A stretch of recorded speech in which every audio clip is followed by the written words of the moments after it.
You're welcome back to the Gavel. Now let's run through some of the highlights in the National Assembly during the week. Insecurity continues to be a major topic of discussion in the National Assembly. In the legislative week, the Senate and the House of Representatives debated the killings in Plateau, Kogi, and Benue states. In the House of Representatives, lawmakers appealed to the executive to take concrete measures in dealing with the killings in Plateau State. Lawmakers expressed concern that despite President Buhari's visit to Jos to commiserate with families of those who lost their lives in the farmer and herdsman clash, attacks on communities have continued despite assurances by the government. There is a military-led Operation Safe Haven in Plateau State that has the mandate of enforcing law and order and securing the lives and property of law-abiding citizens. However, despite their presence, the killer herdsmen are still having a field day in killing and sacking whole communities and villages. The motion enjoyed the support of other lawmakers as the Speaker directed the House Committee on National Security to address the matter, while a 1-minute silence was held for those who lost their lives. So those in favor of the motion say aye. Those against it say nay. Ayes have it. Matters referred to our Committee on National Security. Another motion that enjoyed the support of lawmakers is a need to investigate the alleged importation of firearms and military equipment by some politicians. Instead of Nigerian Customs Service to promptly arrest the importer for this treasonable act of importing military hardware and items into the country,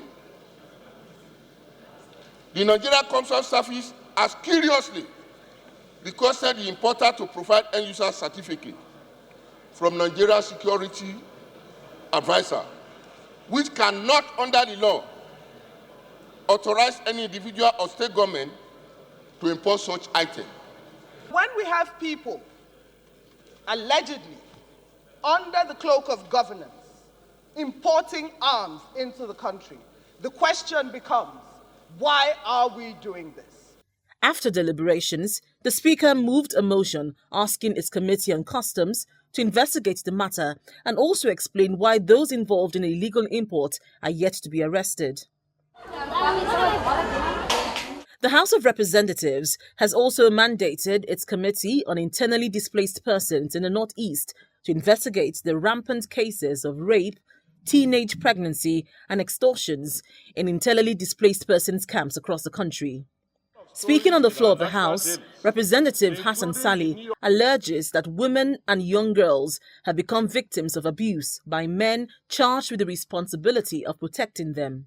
There are a lot of stories in our national dailies, including the New York Times, of the harrowing experiences of rape committed against women and girls by men in the camps, especially those who are supposed to be protecting them. After a debate on the motion, the House mandated its Committee on Internally Displaced Persons and Refugees to investigate the allegation and report back to the House within 8 weeks. Those in favor of the motion say aye. Those against it say nay. The ayes have it. In the Senate, lawmakers are asking President Muhammadu Buhari to direct the Inspector General of Police and the military to relocate to Kogi State and tackle ongoing killings in some areas of the state. The Senate made this request after a federal lawmaker informed his colleagues about the killings in Dekina local government area of Kogi State by suspected herdsmen. Concerned that despite the widespread condemnation of the killings going on in other parts of the country, the perpetrators of these heinous crimes have not been arrested and persecuted by the Nigerian police force. This has led to the continuation of the killings in the country.